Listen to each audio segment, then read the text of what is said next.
Okay, Bismillahirrahmanirrahim. Nahmaduhu wa nusalli ala rasulihil kareem. Amma ba'd.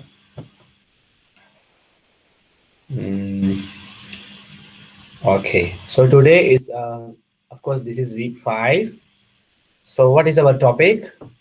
We are going to talk about roles of universities and sustainable development. So what you think that university can do for sustainable development? Because if we agree, university is also part of community, because university has a major role in playing, social, environmental, economic, because university is creating human beings into experts. So they become expertise. So in what way university create this professionals while they are creating the expertise? Is it that they only behind the success rate of the expertise, or is it the university is behind the excellence of the expertise? Because becoming successful and becoming excellence is not all the time is the same thing.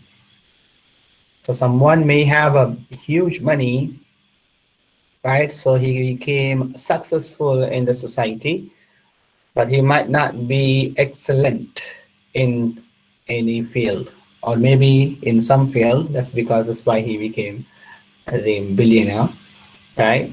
But excellence is something that whether money is there or not, whether uh, people there or not, if you have excellence in something, you always survive. But success is depends on how much money, how much position you have. So if that position is being taken from you, if that money is being taken from you, then your past success cannot give you anything. Okay, you agree with me? So that's why going behind success and going behind excellence is not necessarily is the same thing. So now the question is whether the university's role, because there are many universities into creating successful people, there are many universities into creating excellent people in mind, expertise in people's mind, but at the same time, those those excellences can become success. Even if it didn't become success, still you can survive with that excellence. So today, this week, we're gonna talk about how university can take part of sustainable development, which is something to do for the universe, to do for the world. Um, to do something for sustainable development, it's not going to get any fund or success to the university, but it can bring the excellence to the university. If a university can create graduates with the mindset of sustainable development, so wherever they go, they will choose their career according to the framework of the sustainable development. So definitely, I would say if my student are very good understanding sustainable development, definitely they won't go and work with company like tobacco, or company with where they are selling poisons, the company that where they are deforesting the nation, the company that making more pollution in the in the air, pollution in the water. Definitely they don't go and work there, so they will not contribute to those pollutions, to those the wrongdoings which according to sustainable development. All right, so that is what actually we're gonna discuss this week. Roles and responsibilities of universities for sustainable development. That's gonna be the first half of the lecture. The second half of the lecture, we go into the current pandemic. We're going to talk about the COVID's impact to universities and sustainability. Because we agree there is a big role to play because university actually can play a big role. For example, last 2 to 3 years, our university had a very good experience and played a very good role until we recently got the award for sustainable institution. We got the United Nations award, mashallah. So congratulations for all of us. After 2 years of hard working, our rector was able to get the Green Gown Award for Sustainable Institute in the world. So we got that award, Alhamdulillah. But the second part is something because of the COVID-19, we are not able to see each other. We are not able to work together. There is no face-to-face classes, right? There is no activities that we are supposed to do. We've been doing so many sustainable development flagship projects. For example, we've been cleaning the river, we've been safeguarding the trees, we've been decreasing the wastages, we've been replacing the wastages, so many projects been done. Our so many projects were ongoing before the COVID-19. Because of the COVID-19, things were stopped, and we are actually moving into different way of communication, different way of offering classes. So now we are all in our own places and we are meeting like this, right? So this is something, the challenges are there. So what are the challenges? And there are so many things for you to learn from the videos that we are going to show you, that what exactly university is doing, what you supposed to do, right? More than this university, how you should see the world. So quite interesting videos are here. Some of them you already know, some of them you don't. And I also want you to watch all these videos. All right. Okay. Number one, first of all, I'm going to ask you this question. Please answer. How can university contribute to sustainable development agenda?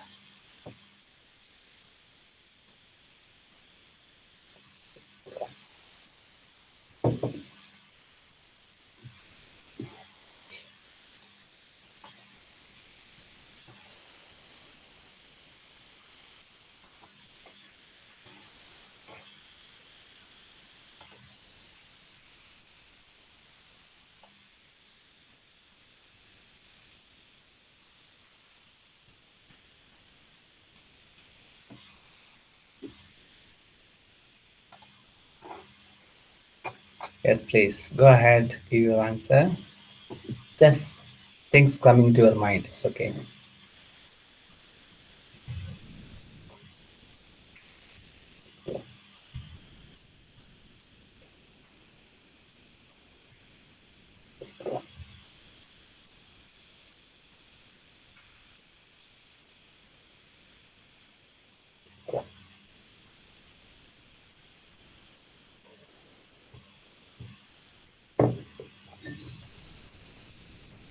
Sure, I cannot write anything. Is it you cannot type or write something? Nobody Yes, can. sir. Is it nobody can write anything? I cannot. Yeah, we can. Boleh. You can do. I can. Paris Aiman can do. Okay, thank you. Yes, good. Thank you. It's good. By introducing UNGS. Wow. You got the point, Fazril. That's the one of the best answer. You can say you know, you are the first project for us to introduce sustainable development because you and your batch is the first product of sustainable development. Okay, good.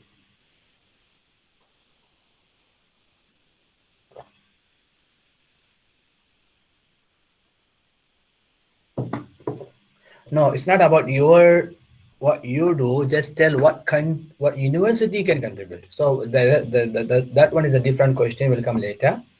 Now we want to see. We want you to tell us how university can contribute to sustainable development agenda, right? Because this sustainable development agenda has been given to the entire world. There are factories contributing. There are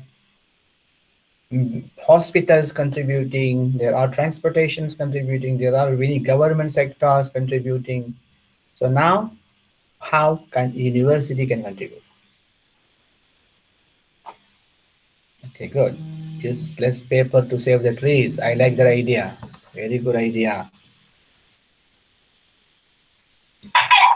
And then,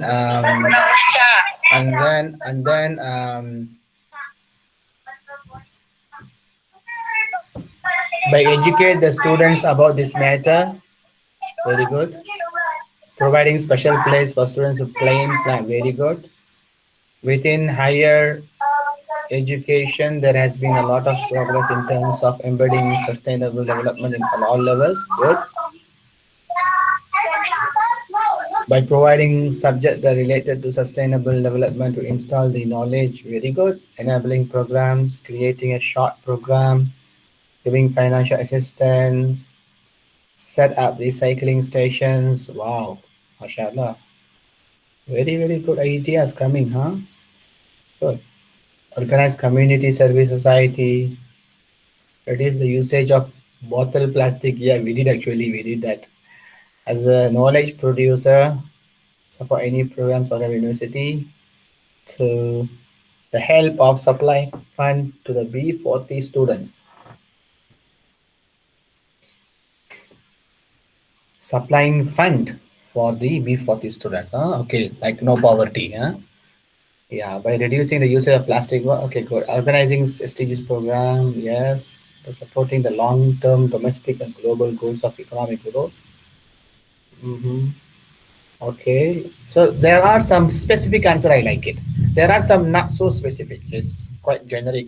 You know, if you say organizing SDG program, of course, we want you to tell us what kind of program, right? Support long term. You need to tell exactly. So be specific when you are answering. Just even short answer is good, right? See, for example, set up recycling station.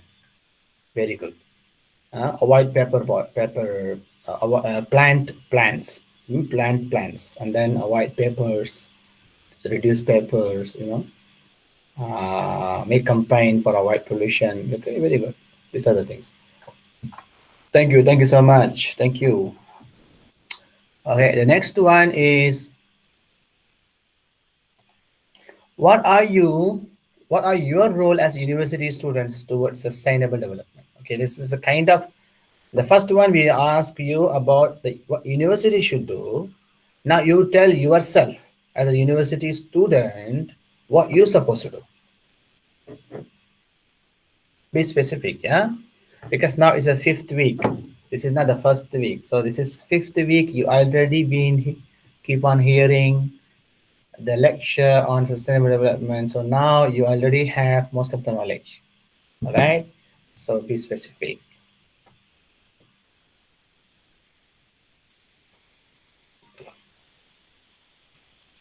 I like that. Do not waste water when taking evolution. Very good.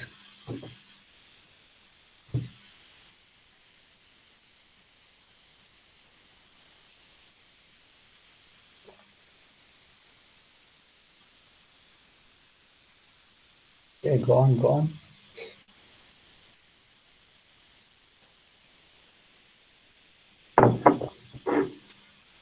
Be specific and precise. Starting a campaign to educate the campus community to the importance of sustainable development. Very generic. Be specific. Turn off electric application. Very good. Do not take bath more than 10 minutes. Good, very good. I like it. Very good. Very good. Some of them, like, we can share knowledge. No, they're all very generic. Now I'm telling you, you are now fifth week student. Be specific. When you write something, I know your reflective journal is okay because it's for the first time. All right. Second time and the third time, reflective journal must be better than this. You have to be specific what you are talking. Yeah. Good. Avoid wasting. Do not use plastic bag. Sharing food. Okay, good. Sharing food, I like it. Uh, avoid wasting is also a generic word. Have to be specific. Okay, do not throw rubbish everywhere. Bring your food container to see. Amazing. That's good. Bring your container. Very good. Use food container. Very good. Try to avoid from doing the pollution environment, like, okay, rubbish to into the dustbin. Feed cats. Wow, good. All of them, not only cats. Squirrels, don't leave them alone. What mistake they did? They are very tiny, very nice, tiny creatures. But they always come and disturb me, but it's okay. Picking up the trash is okay, good. Properly close the tab. Okay, done. Given ready, very good. All right. That's all. Is it that's all? You have more. Are you still thinking? Should I give you more time? Mm-hmm. Join the volunteer activities to help poor people. Mhm. Good, mashallah. Good. Very good. Thank you so much, yeah, for all the comments. Okay, what is the role and responsibilities of university and sustainable development? I think we'll go faster because we will watch videos one by one. Yeah, please watch this video first.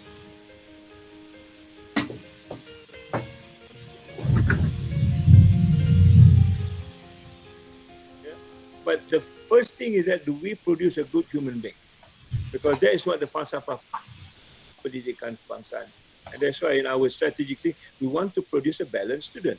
Because falsafah pendidikan kebangsaan talk about we want to produce a balanced and harmonious student. And that is the first thing. Certainly when the students are balanced and harmonious, they are employable, they can do 101 things that we are expecting from an educated group. But this is not the case. And therefore, we need to reset. If you ask me how to reset, you go back to the falsafah pendidikan kebangsaan. I mean, there's a good saying in Bahasa Melayu, kita sesat jalan, kita balik ke pangkal jalan. We are now, I think, lost. Ask anybody where are we heading now after post-COVID, I don't think anybody can give an answer. And what does the answer say? Go back and find out where you are. And then again, back to what James is saying, look at your tradition. What is tradition in terms of education? Where is the value? And these are, I think, something that academics must do, something the university must do.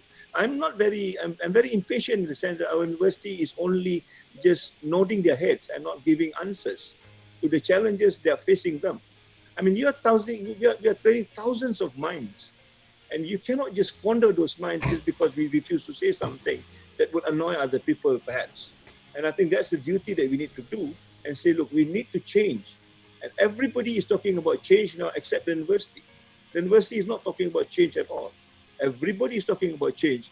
Where is the university? The university is for change. All right, that's a really great talk by our Tan Sri. That's our rector, right? That's our rector, Tan Sri Zulkifli. So that is what is the change? If you want to talk about change, and if you want to talk about the change, you start being the change. The change must starts from you. Then you talk about the change. You keep on saying that no change must come. You have to change. No, without you changing, don't expect others to change, right? So he is saying that he doesn't like university just nodding the head instead of giving the answer. They're supposed to give you the answer when there is a problem. That's why we are behind, we want to go behind these values, which he talks about the Kebangsaan, Pendidikan, Falsafat, right? This national philosophy, education philosophy is something to bring you harmony, value, right? So that is what you need to go back to get that thing, because now everything fast, everything, I need to go get A in everything, and and then then I should get the great job in the job market. I have to be there first, and then get my salary. I need to work for someone, but I will be having my car, my bungalow, my house, and then I'm settled.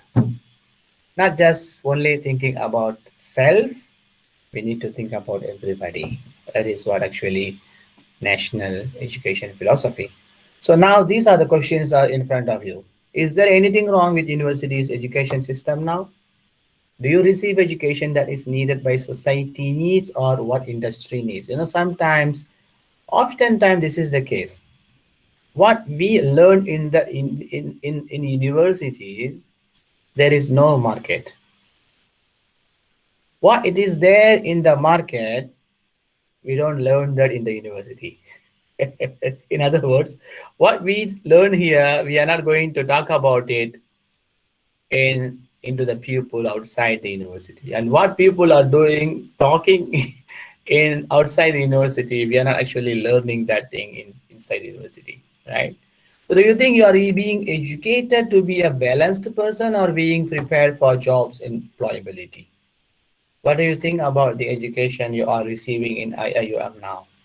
Where and what is the role of Islam in the university? So this is all the very, these are the great questions, right?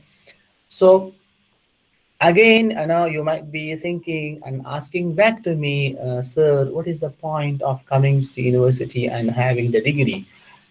If I don't have the job, what is the point of having degree? If I don't have my career, what is the point of spending 4 or 5 years in the university?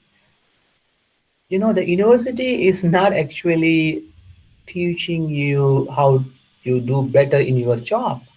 That's why I said what is in the job market, we are not teaching. We are teaching, the university is teaching to be, for you to be a good person, good value, good education in terms of good knowledge, so that you can physically, you can emotionally, you can intellectually, and you can spiritually be a good person, right?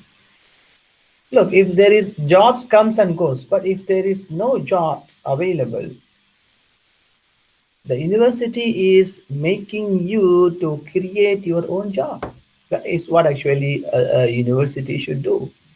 A university should teach you and show you the way that how you actually can create more jobs for others. There is always road and people always follow. What if you yourself become the road? What you yourself create a new road and then people will follow your road, right?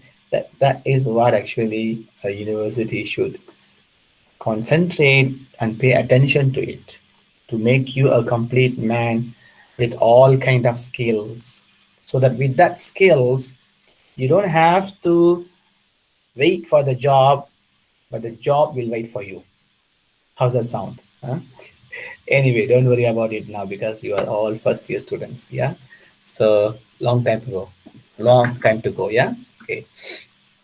So these are the very good books in education. The first one is my favorite because this is written by one of my founding founder of the institute of UIA, Sayyid Mohamed al-Attas. He wrote a book, The Concept of Education in Islam. Then we have another book written by Harry, Excellence Without a Soul. Right? See, excellence. You have excellence in the university, but there is no soul. Right? The last one is Ellen Ellen Schiraker, The Lost Soul of Higher Education. We also have more books from UIA, from our surrounding, Falsafa Venika Kabangsan. Then we have The Leading the Way. Then we have The Heart of the Higher Education. Some other books also written by some other authors. All right, so this is the Falsafa Pendidikan Kebangsaan, FPK. Can I ask Mior, is Brother Mior, to read this? Are you there?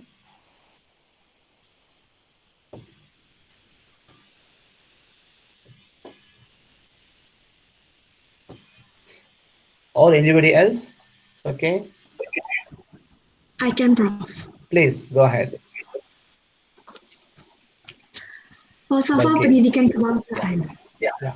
Pendidikan di Malaysia adalah suatu usaha berterusan ke arah memperkembangkan lagi potensi individu secara menyeluruh dan bersepadu untuk mewujudkan insan yang seimbang dan harmonis dari segi intelek, rohani, emosi dan jasmani berdasarkan kepercayaan dan kepatuhan kepada Tuhan. Usaha ini adalah bagi melahirkan rakyat Malaysia yang berilmu pengetahuan, berketerampilan, berakhlak mulia, bertanggungjawab dan berkeupayaan mencapai kesejahteraan diri serta memberi sumbangan terhadap keharmonian dan kemakmuran keluarga, masyarakat dan negara. KPM 1996. Thank you so much. Terima kasih. So you see, this falsafa is actually created even before 1996. It's actually 1988. The National Education Policy. Let me show you another one. Okay, this is the National Philosophy of Education. So you can see here, education in Malaysia is an ongoing effort towards further developing the potential of an individuals in a holistic. So this is a holistic and integrated manner is the first thing to be point out. The second thing is to point out is education must produce individuals who has four kind of characteristics: intellectually, spiritually, emotionally, and physically. They should be balanced and harmony. Also, they should be believe in God, devotion to God, because this is spiritual. That is what we call devotion to God. All right. The next point is being stated that all Malaysian citizens who are knowledgeable and competent, who possess high moral standards, who are responsible and capable of achieving a high level of personal well-being, as well as being able to contribute to the harmony and betterment of the family. So look in the society and nation at large. So this is what actually the philosophy of education, being holistic, being integrated manner, and then being balance and harmony in four characteristics, right? And then have a high moral standard, have a responsible, capable of achieving high level of personal well-being, contribute the harmony to everybody. This is what the real national philosophy of education, right? So we have again this jiwa, akal, keturunan, harta, iman. So all these things again is all comes under. You have intellect, jismani, emosi, ruhani, right? This is all comes under this falsafa pendidikan kebangsaan. Okay, this one is actually, it is we call it like, if it is the university education is a factory, then usually according to the secular idea, it goes with 3M. It's called manpower, mind, machine. This is what actually brings the money, right?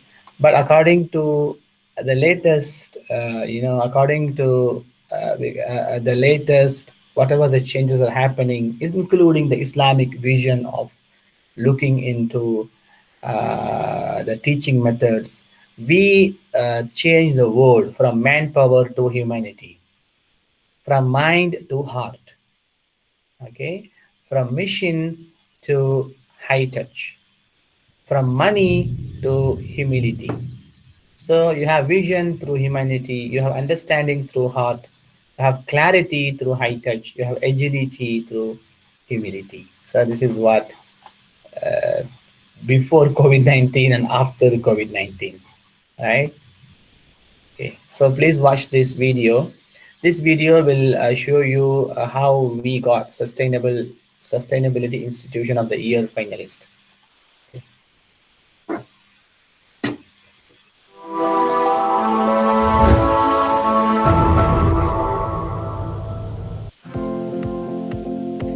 In the last 2 years, we have been trying to manage to change an university into a university that is truly international and sustainable.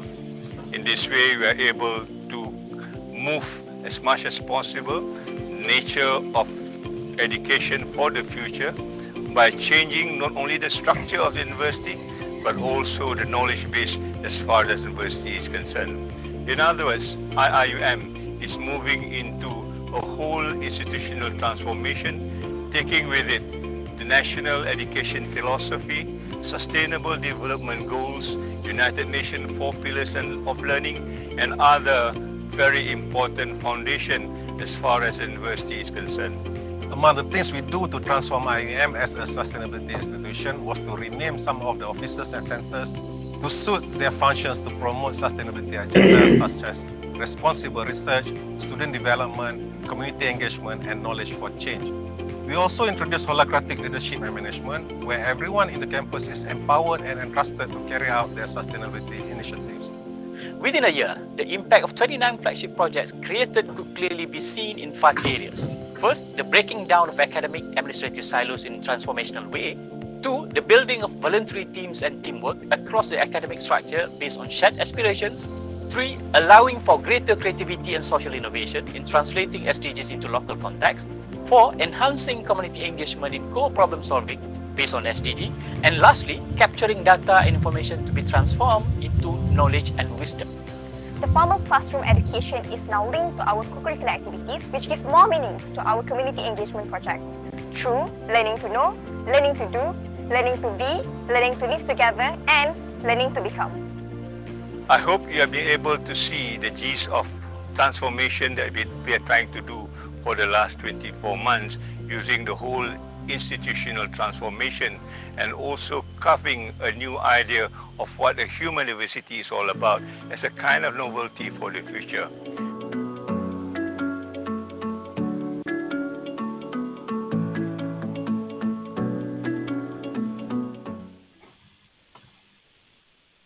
Okay, that's our whole institution transformation for SDG. All right, and this is what the universities and sustainable development.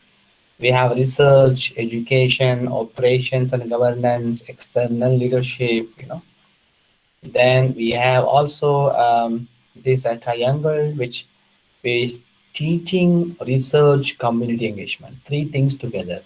When we teach nurturing the soul, and when we do research, we make sure it's a responsible research and innovation from the soul for the soul, right? I'm not just doing the research for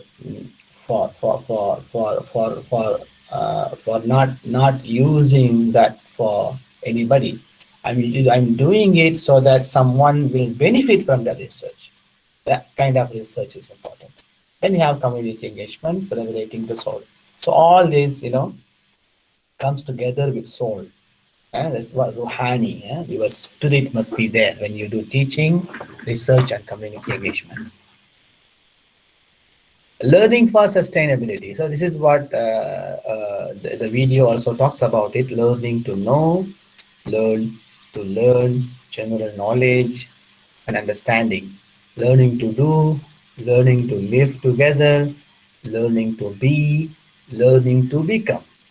So I would say all this together, I would say never stop learning. The one thing that, is a key, this is the key that everybody should have it. If you really think someone is actually giving some sort of answers or some solutions, if you wonder someone is always available to give some ideas and solutions, or whenever you need help, he can actually provide, he or she can actually provide that kind of help. Do you know why he or she is able to do that? Because he and she never stop learning. All right. Because if you have that attitude of never stop learning, you will be always open your eye, and you, the first thing that the first thing that you will think that you are you are not full with knowledge. I mean, your knowledge is not complete. So you have little knowledge, and you keep on adding up, and you open the door to learn. So every time you see something, you open, you Google, and you read. You see the video, you learn. You watch the video not because of the entertainment, you watch the video because you can learn something from this. And you saw some people doing something, you watch and you observe, and you see what exactly he is doing. Is it something useful? How they are stitching, how they are fishing, how they are selling, how they are driving, how they are even riding motorcycle, riding motorbike, even the bicycles. These are the things. How they are cleaning, for example, down there, how they are cleaning their places. This is all.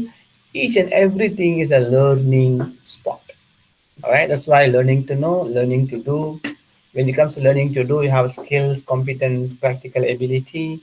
Learning to live together means you have to be tolerant enough. You have to understand each other. You cannot simply say, I live in mahalla, I live in my room, but I don't like my roommate because of this thing.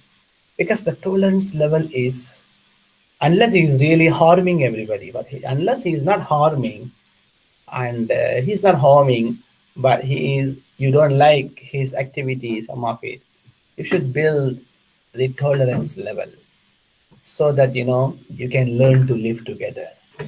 Because nothing is perfect. Not everybody is going to be perfect. Even though he may leave the room and then the new one will come, the new one will bring bigger issue, bigger problem. Who knows, right? So learning to live together, learning to be personal autonomy, responsibility, memory, aesthetic, ethics, communication, physical capacity, learning to become. This is what the what we want to become in the future. This is what we are learning today, so that we can become something tomorrow. Okay, this is learning for sustainability. Implies shift from, on your left side, you can see it's shift from, and what is going to be on your right side. Transmissive learning, it's shifting from transmissive learning to learning through discovery. Shifting from teacher-centered approach to learner-centered approach. Shifting from individual learning to collaborative learning. This is what we are doing now. We are doing what? Collaborative learning. Shifting from learning dominated by theory to practice-oriented learning, linking theory and experience.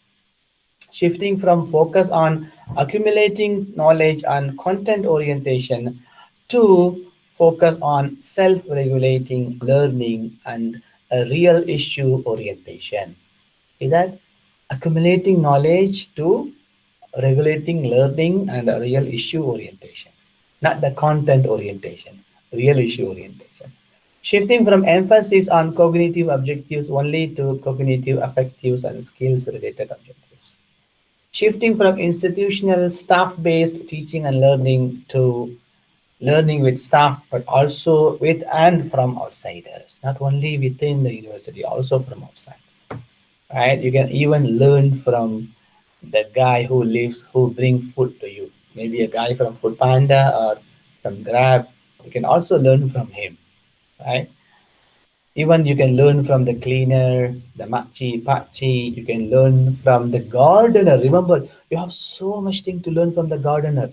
They might not know how to speak properly, but they have the experience, and the way they are cutting the tree, they know what kind of characteristic of this plant. You may have degree, you may have a master's or PhD, you didn't know, but they don't even have a SPM, but they know everything. Not even SPM, even too much. They don't even have a Form 1, Form 2, but still they understand. So, yes, learning from outside. Shifting from low level cognitive thinking to higher level cognitive thinking, right? This is all conventional learning, model 1. Then you have transformational learning, model 2.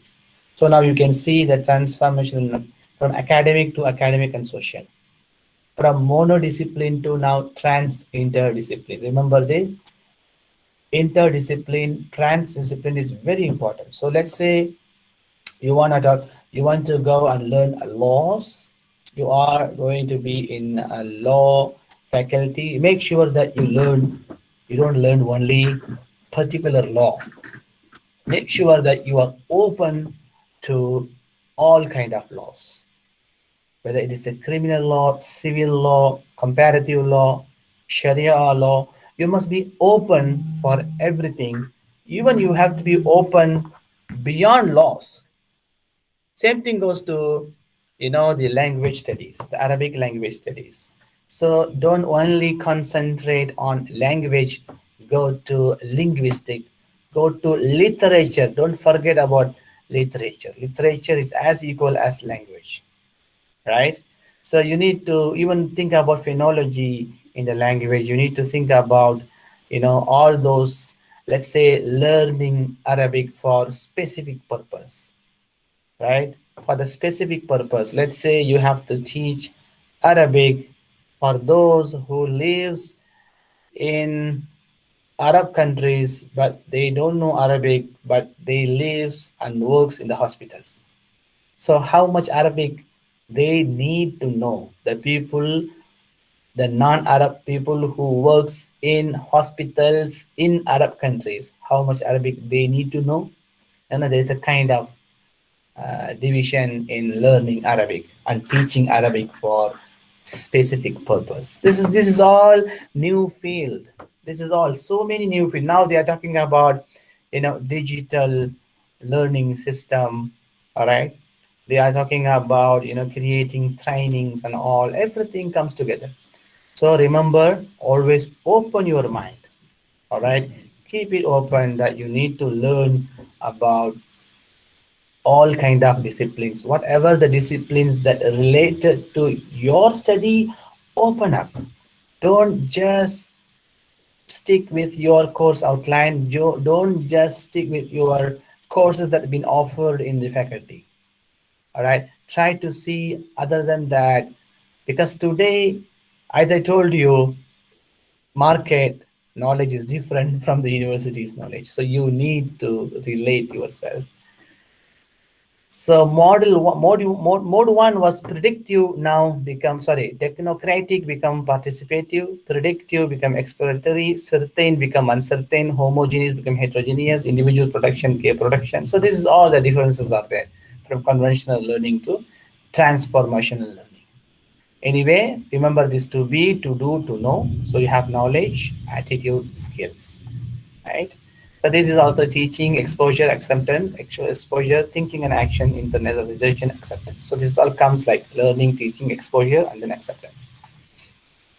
This is again the T personality student, generic knowledge. Then you have specialized knowledge. So you are all equal in the generic knowledge. But when it goes to specialized knowledge, it become the expertise, then you go down, you go for master's degree, you go for PhD, then you are going into specialized knowledge. What is research for sustainability? All right. University produce graduates whose expertise may be a mile wide and an inch deep, but they can glean enough insights to pass on useful information to those seeking to formulate public policy as against encouraging hyper specialization, whereby they may producing work read only by a handful of their own peers. Over specialization breeds self-indulgent scholasticism. Too many scholars write up for an audience of dozens, and far too few write for thousands, fewer still for millions. In a bygone era, the best intellectuals wrote for educated people, generally not for a handful of specialists. So what they are trying to tell in this whole thing, I can do research in which I can get benefit. I do research, I get paid. But to whom I do research is the big question mark.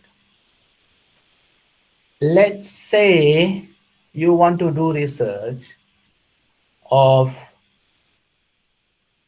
you are doing research on, let's say you have a cup, all right? You have a cup and you have a tea inside the cup or coffee inside the cup, and you are making a research how to make this tea or coffee not get cold, because usually people drink coffee before it get cold, right? So now exactly how many percentage of people is going to use your research? You get my point? Because when people get coffee, they drink, most of them they drink, but very few percentage of them, even they like to drink. Even I know in Malaysia, people they like to drink after it get cold. But back in India is the opposite. No, because in India, do you know what is the most important recipe, most important ingredient of the tea? Do you know what is it? What is the most important ingredient of the tea? The most important ingredient of the tea is it should be hot. It's not sugar, it's not milk. It should be hot. If it is not hot, it is not tea. All right. So anyway, in Malaysia, it's not the case. Even people put ice cube, they can drink it. It's a different culture, different tradition. So what I'm trying to tell, you do research, but it only gonna help few percentage of the people, or it's gonna help only the rich people. So now most of the research in the world now, you know, they are working hard to make everything smart. For example, smart cars, smart TV, smartphones, all right? The things that everything becoming smart and smarter. For example, you have home, you go home, and then you can control your home from here. So you can use your phone to, you know, switch on the lights, switch on or switch off the aircon, right? In fact, even you want to start your car, you actually don't have to go open the door and then start. You can start from your phone from here, and then you can even adjust the temperature of that particular car. So I'm not saying this is all that something, but all this kind of research, all this good, you know, the people behind this research are really very good, intelligent intellectuals working on it. The one who, you know, who create the iPhone, the one who make things, they are the far better, the professionals in the world, they are working on it. But the question is it they are working for the majority of the people, or are they working for just a small group of the people, so that this small group of the people can become rich and richer? But again, the bottom, I don't know how many percentage, maybe here we can say 40%, B40. But this B40 is not actually getting any much benefits from the research. This is what overall they are trying to tell. All right. This is the advice from a Nobel laureate. You know, this is, he got the Nobel Prize, mashallah. He's from Misr, by the way. He's from Egypt. Ahmad Ziwai. He actually got it. He passed away, I think, recently, like 4 or 5 years ago. MashaAllah, he's a great scientist. He was very good in chemistry. He was very good in physics and also biology. So they call it, I don't know exactly the term, they call Feb chemistry or something like that. He was the father of that kind of chemistry. There is a kind of chemistry, one type of chemistry somewhere. So he was the father of it. So he created something. So he says, if we work on research topics that the West is not interested in, we will always be 20 years ahead. Look at the word that he said. We will always be 20 years ahead. But if we work on topics that the West is interested in, we will always be 20 years behind. I hope you can understand his point. You know, there are so many topics that interest the West is not interested, and we are not doing research on it. If we can do research on it, you know, we will be the leading one. Like today we say leading the way, right? Our university's slogan. But what's happening, whatever that, you know, the West already been doing the research, it's slowly coming to the Asian countries like India and China and Indonesia. Then we are still far behind. We are actually still developing countries. Uh, you can see actually last time, you know, people, all the inventions all will be used first hand. It will be used in those West countries. Later only it can come to the rest of the countries, right? So that's really, I really like this quote. So this is going beyond academic and industry. It's called triple helix model, right? As a government, you have business, you have academic, three things. It's called triple helix model. You have public sector, government, you have private sector, business, then you have higher education, academic. Then you have quadruple helix. Quadruple helix model has a 4 elements. Government is there, business is there, academy is there. The fourth one is what? The general public civil society, right? Okay, these are the transitional research. You can see that water security, MOHI, geotourism, right? Automation and robotics, MOHI, food security, MOHI B for the affordable home. This is all this is our national inventions. The target of research, this is what I told you earlier, the rich people up there, the world population is 6.7 billion. The poor people still 4 billion. But most of the time, the target of research is actually only for the rich people. All right, what kind of research is needed? Look, these are the research still needed kind of things. Women is actually working at home in the kitchen. Another woman is from the farming. The another is another photo showing that, you know, high class kitchen. What kind of inner engineering curriculum is needed most by our society? Look, this is the smart cars, smart gadgets, triumph for India's. Okay, this is called nano car back in India. This car came, is a the smallest car in the world. It's called nano, like the nanotechnology. So we can have a look like, you know, what kind of technology is needed most by our society. Who need these innovation and who invented them? Look at this. These are some of them is actually local. These are some local inventions, I think. Machine ice cream goreng, machine pengoring, semi-automatic, right? You can see that all these process mee kuning, right? This is sambal belacan, machine belacan, machine chocolate, machine durian, kue karas. This is Mirabeau's laksa. So these are the things also is there, right? So requirement of research for sustainability. Look, these 4 A's: appropriateness, affordability, accessibility, availability.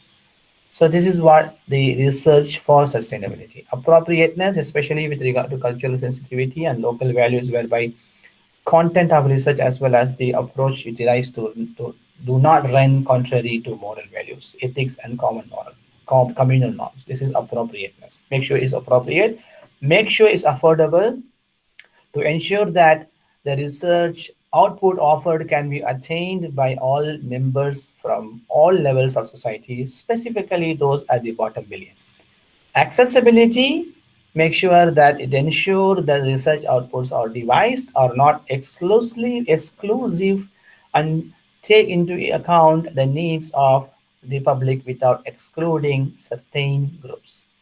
The last one, availability, to make certain that every program offered is always at the disposal of those who need them. Okay, so this is what the next topic is about: community engagement for sustainability.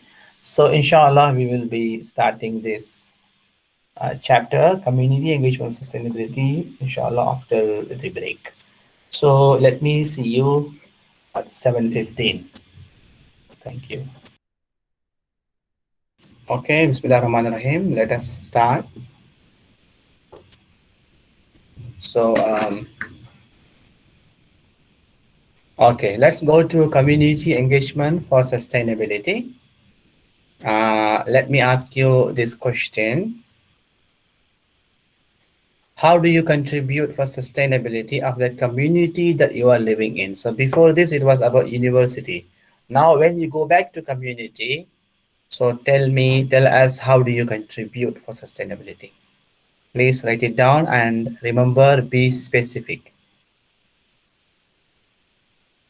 There's a lot to do with your community because you know them very well. This university is quite new for you, just only few weeks or few months. But the community, you've been there since the beginning, so you know them very well.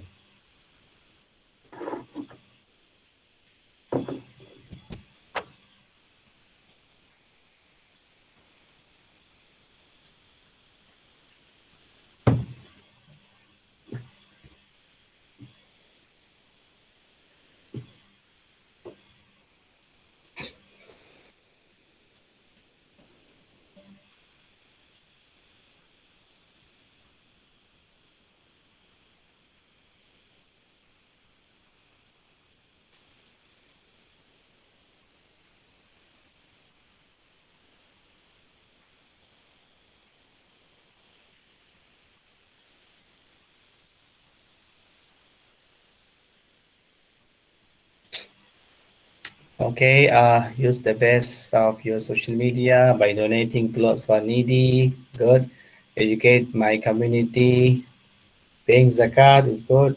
We volunteer for food distribution, conducting campaign, use the water wisely, carpooling with neighbor, feed stray cats near my house, planting trees, very good plans.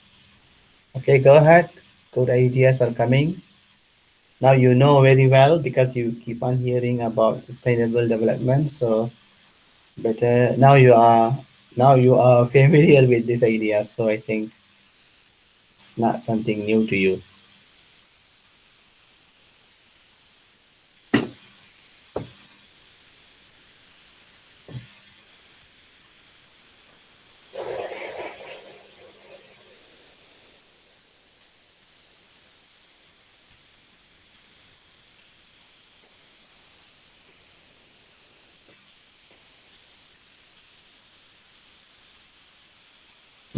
Form a community garden. Very good.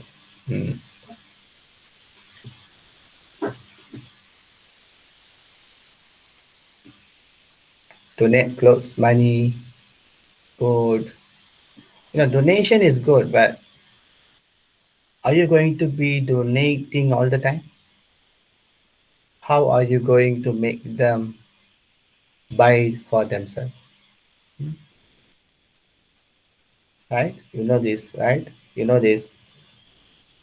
Teaching how to fish is better than fishing for somebody. Okay, go ahead. You have more answers?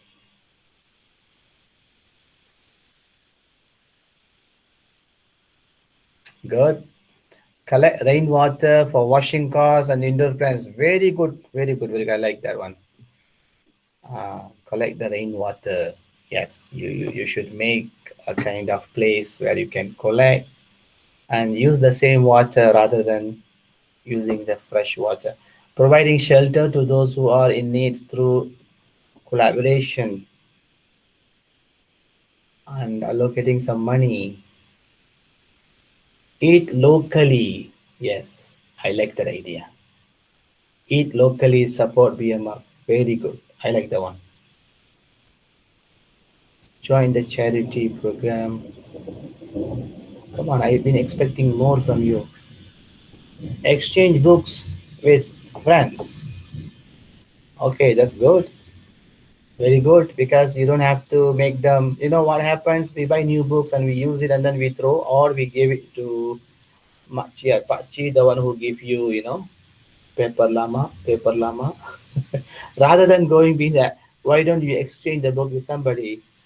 Let's say you are in Form 2 and you give it to somebody in Form 1 so that he can use it next year, Form 2. Right? Teaching children reading online, very good. All right, that's all from you. I was expecting more actually.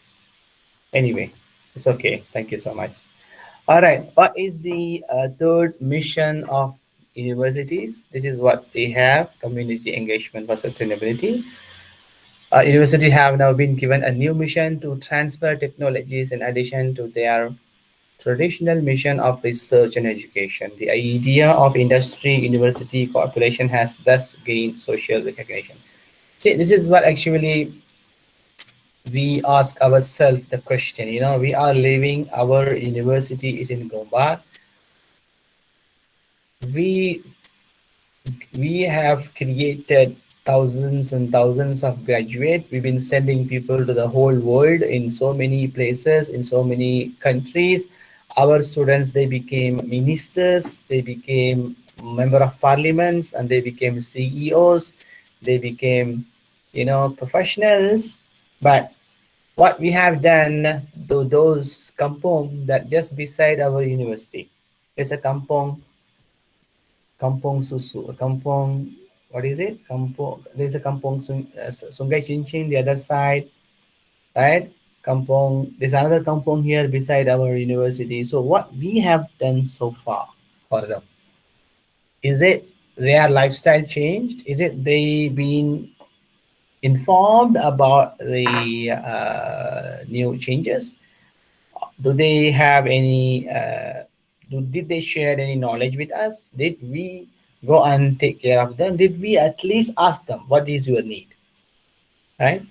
That's why community engagement is very important. We've been, mashallah, doing that, especially when we start talking about sustainability. So this is the website I can show you. This is in New Times. Students can help their cities become beacons of sustainability. This is our university's photo. It came into the newspaper. All right, you just browse it, scroll down. Then we also got the Green Gown Award benefiting society as a finalist, ourselves and USIM together. Let's see the video.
All right, so you see this, you know, I understand that I know you're all just arrived. This is your first semester. You know, you've been missing all these kind of things is because of the COVID-19. Otherwise, our universities, especially, Kulliyyah of Ahmad Ibrahim, I called, and also IRKHS, always, they are very much into these kind of activities. They go outside, meet people. You see that greater Gombak, within the Gombak, this area, we were able to identify that, the traditional business, and then we were able to sell for them. We brought it to the booth. So that is the first time they see the booth themselves, because they've been living so long in their kampong, they never go out, but now they had opportunity to come and see the masses. So these kind of things, mashallah, very very soon, inshallah, we will be doing it. Yeah. Okay. The next subject that we're gonna talk about is the last one: post-COVID higher education and sustainability.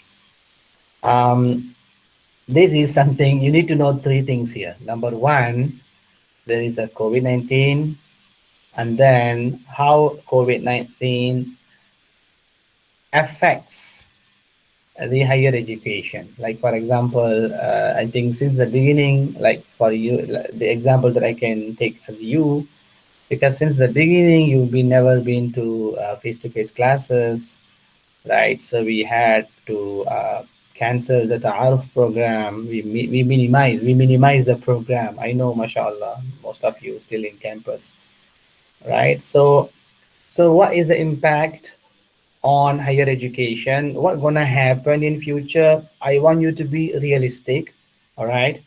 Alhamdulillah, you are here. You got the admission. You are already here.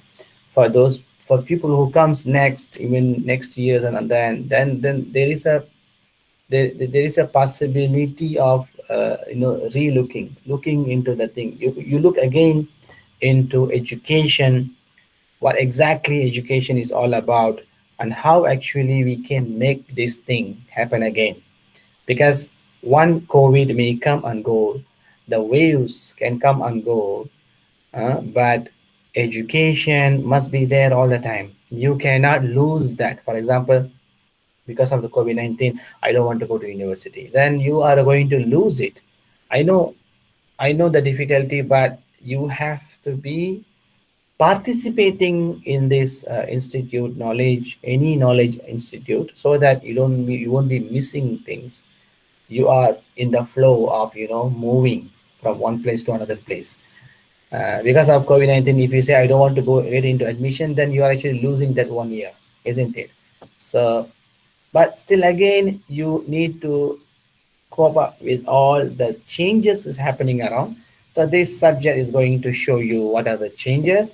We are actually being realistic. We are not actually promoting that our university is doing the best. All right, we are just realistic, being pragmatic. I will showing you that what actually the world is all about, what is capable of. So the decision is up to you to make. But the thing, the seeking knowledge, the learning characteristic always must be there. But the medium, the channels may be different. Last time it was face-to-face classes. Now it could be online classes. Tomorrow it could be hybrid classes, some other thing. So the play must be going on, whether you're gonna meet people face-to-face or in online, but the knowledge must be transferred. All right. Okay, let us show you the video first. It's time to reset higher education.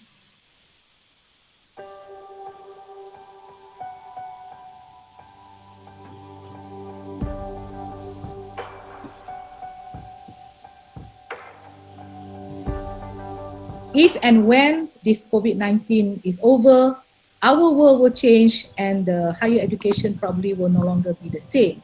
But there is a need for us to rebuild a future that is more resilient, all right? And what more is the time, this is the opportunity. If based on this excuse of COVID-19, this is an opportunity for higher education to reset the button and probably see how we are functioning as a university and ensure something positive comes out from this. And if we were to reset the button, then higher education must be the one to play a major role to shape post-COVID-19 world, and do so by reshaping higher education itself. Before we decide what kind of university we want, we must decide what kind of society to build. And we need to work with the end in mind. And the third key to transformation of knowledge and mindset change is always been education.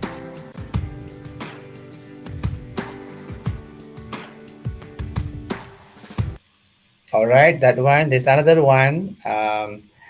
This video, please have a look on this. This is quite interesting video. It's also a long video, right? There are a couple of things I want you to notice. Number one, be realistic, of course. What's going to be the future of higher education? You have all the right to know. That's what I want to be realistic to you. All right. If someone, when you are in year 4 and there is someone finishing the foundation or finishing the SPM going to ask you as a guide, asking you what is your suggestion, that what should I do, then you must be the knowing person to give the good and the proper advice, isn't it? So you have the responsibility to also lead your brothers, your siblings, your sisters, or somebody else. So I want you to be realistic, learn that what exactly happening around the world in this university. Number 2, also very much important. Number 2 is look at the way they are actually doing the video. Remember, I gave you the assessment of making the documentary video. This could be one of the example that I want you to collect the videos, the clips from outside, and then make yourself like you are talking. All right, so it could be a very good template for the video that you are going to make for this assessment of this subject. Right, let us start.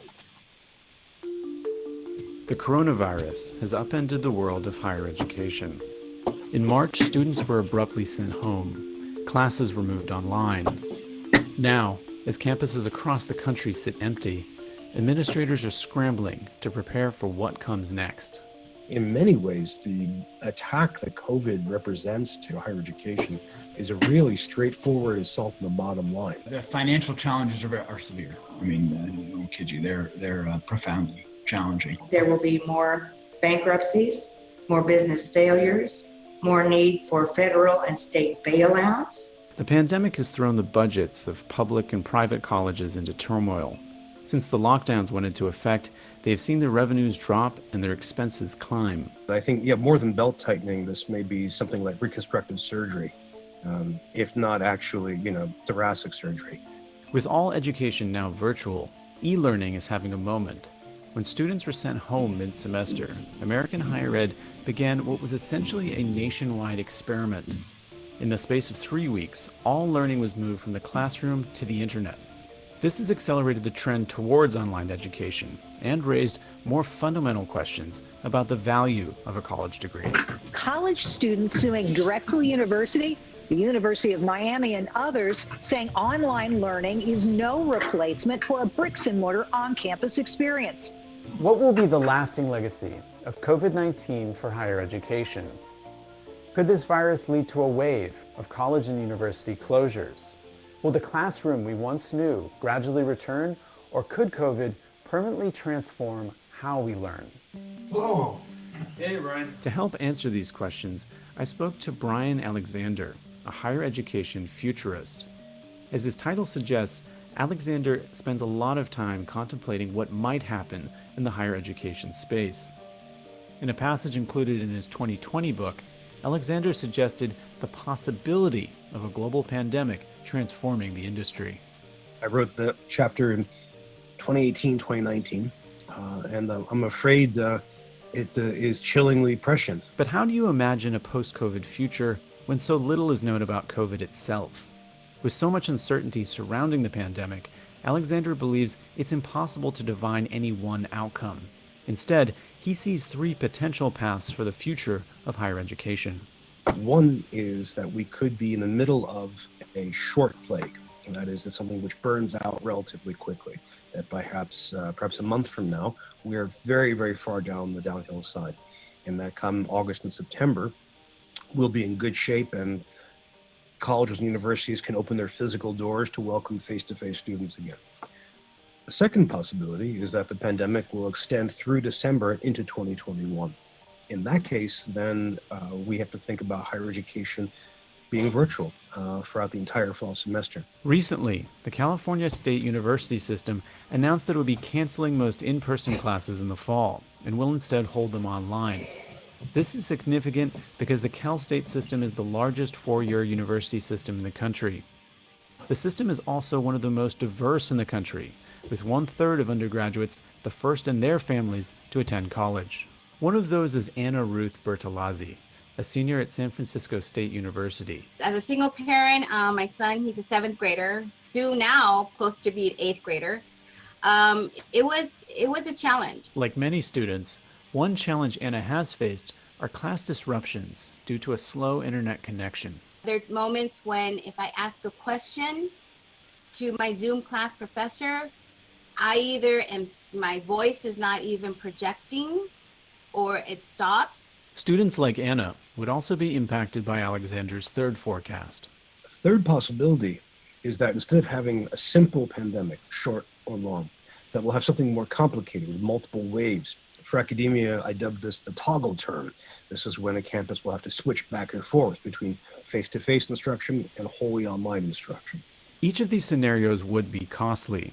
Even in the best forecast, where the pandemic is shorter and campuses reopen in the fall, there's no guarantee that all students and faculty will return.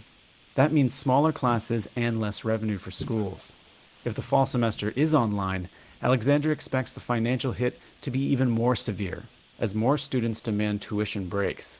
We have about 4,400 colleges and universities in the US all told, and I could see easily 10% staring into the abyss this time next year. What worries me are, first of all, private colleges and universities that, therefore lack any state support, but that are not the most highly ranked, the lower ranked and medium ranked ones. Dominican University is a small private liberal arts college located in San Rafael, California. Yeah, we know we're going to have some financial hits, so we know we'll have to make some adjustments to get there, but we know where we're headed, and we're really reasonably well positioned to manage this. The place where Dominican is not as well positioned, and it's true of many, many small colleges, is we don't have deep pockets. We have a really small endowment. But small private schools aren't the only ones at risk. Some state universities are in trouble as well. I'm also concerned about public university systems that are facing similar problems. For example, you think about Pennsylvania.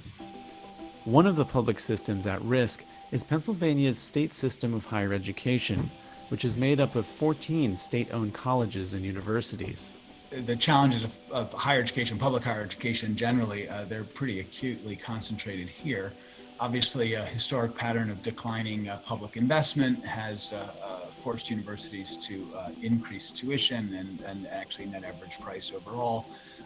So those challenges sort of have combined in our system to produce a 20% enrollment decrease since 2010, between 2010 and 2019. And obviously, as our enrollments go down, we're an enrollment-driven industry, and as a consequence, our revenues have declined as well. If there is one consensus in higher ed, it's that online education is here to stay, and that it will only grow in importance. One company that is uniquely positioned to understand this trend is Chegg. Chegg provides online services for about 60% of American college students. When I went to college many years ago, my intro to business courses were 300-person lectures in a giant auditorium. Not only are those potentially dangerous right now, but the reality is those lend themselves very, very well to online learning. Last semester, schools were forced online out of necessity. But the reality is, for many students, necessity may keep them there. We have to imagine that many families are seeing their savings and investments put into chaos, those who have those. Some of them are being hit economically by unemployment or underemployment. Some of them additionally are being hit by disease. Like a lot of things right now, what you're seeing is an acceleration. There's already been a movement of lots of people questioning the ROI of going in for a 4-year degree that all in may cost $250,000 or $300,000 for people while they're also not working and getting a job that entire time. More students online means less revenue for schools, but Brian Alexander is optimistic that the industry will get creative and adapt to students' needs. Well, for looking at the fall, and if either of my scenarios come to pass, either the toggle term or the long plague, and faculty and staff have to prepare for a full semester online, now we have months, not weeks. We have months to plan, prepare, shape, and hone the experience. All right. By the time he said months, but now I don't think we have months. We have only few weeks or few days, right? So you get it, actually. How things are changing, especially in America. I think all over the world is the same thing, right? So you got the idea exactly where university stands and how university has to adopt or adapt a way that it can cater students at the same time the staff, right? There is one more video. I think this is the last video also. All right, almost this is the last slide. So I want you to just watch it. I think some of you already saw this video, but it's okay. Please watch again.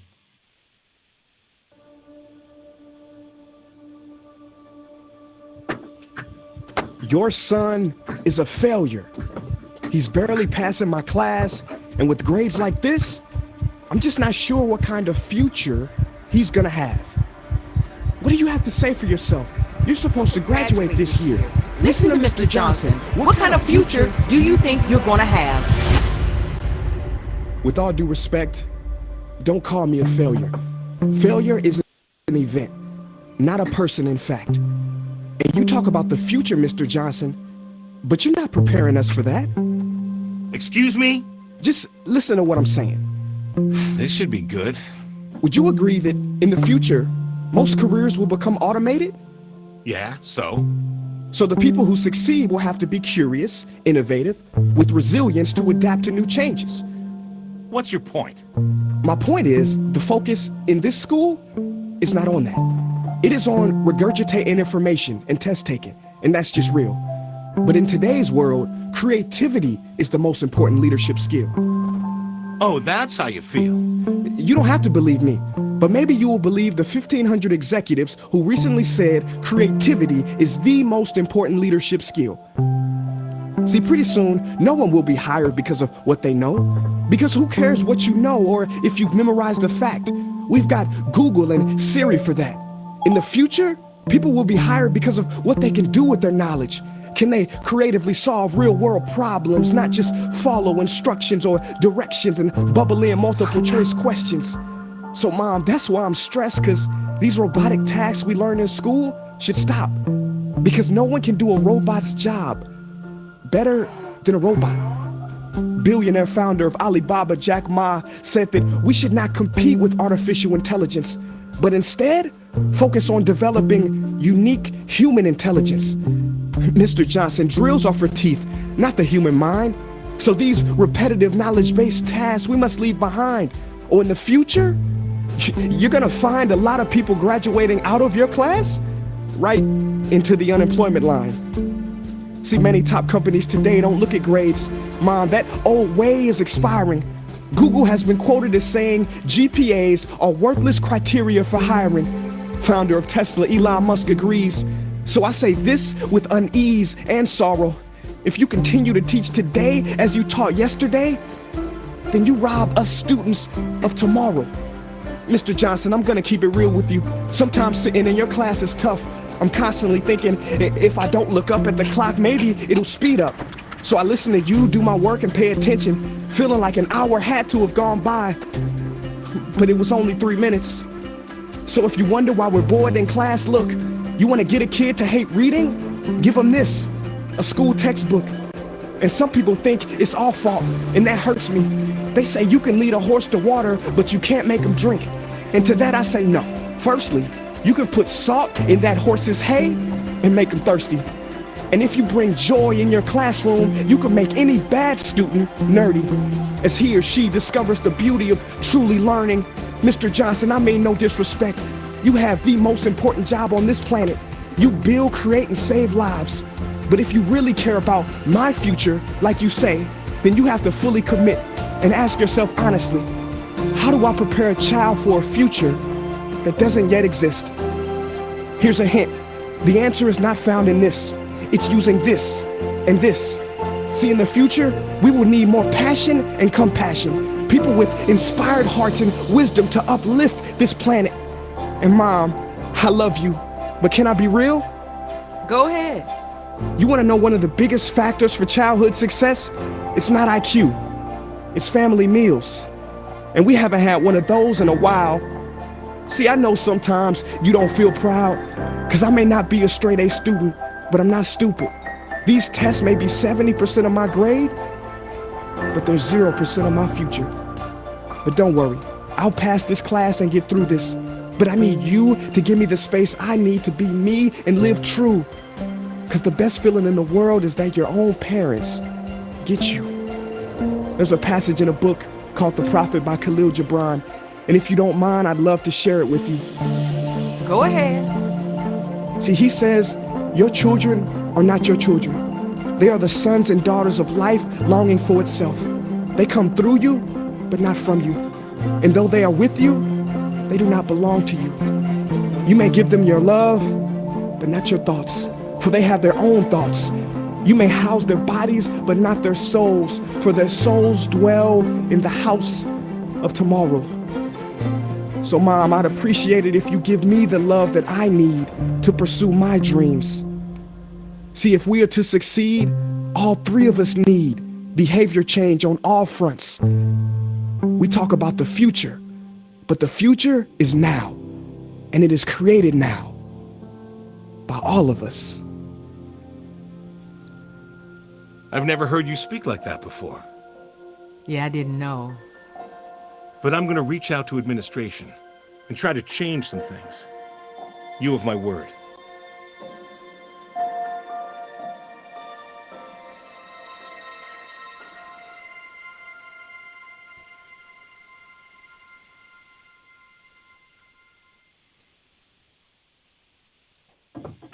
All right, so I think that was quite inspirational, right? All right. So you got the idea. So you got the idea of, the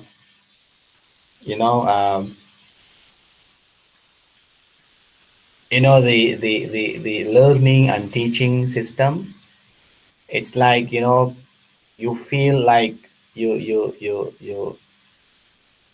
are being, memorizing everything. But I always tell during my classroom, I always tell other classes as well, please do not memorize even definition of something you want to talk about. Do not memorize it, because it makes you weak. Try to understand it and put your own words. It's okay if your lecturer didn't give you the full mark, but at least you did the right thing because you understood it. You understood the concept, the definition, and then you wrote. That is more than what you're gonna get in your papers, because CGPA is it. So now that's the reason why we don't have any final exams for you for particularly this class, because we want to practice it. And at the same time, most of the points has been discussed in that video. It's true that but there is also transition period, because the lecturers that you are getting, the lecturers that they are teaching you, they are all coming from like 40, 50 years, 60 years old. So they are all coming from the old school. Yes, they are actually doing what they've been doing to your seniors. So there is a small time. It takes little time to to take the transition. They will take some time. So now maybe tomorrow, the new generation may have courses without final exams. I wish I could do that. All right, like last semester, we didn't have any final exam. I gave everybody the assessment, and I gave them the open book exam. They were really enjoying that exam actually. Open book exam, I give them plenty of time to find and do it. So that's the kind of thing he talks about it. And mashallah, there are so many other things as well. So I think that's the end of the class. So let me just stop the recording, and please do your attendance.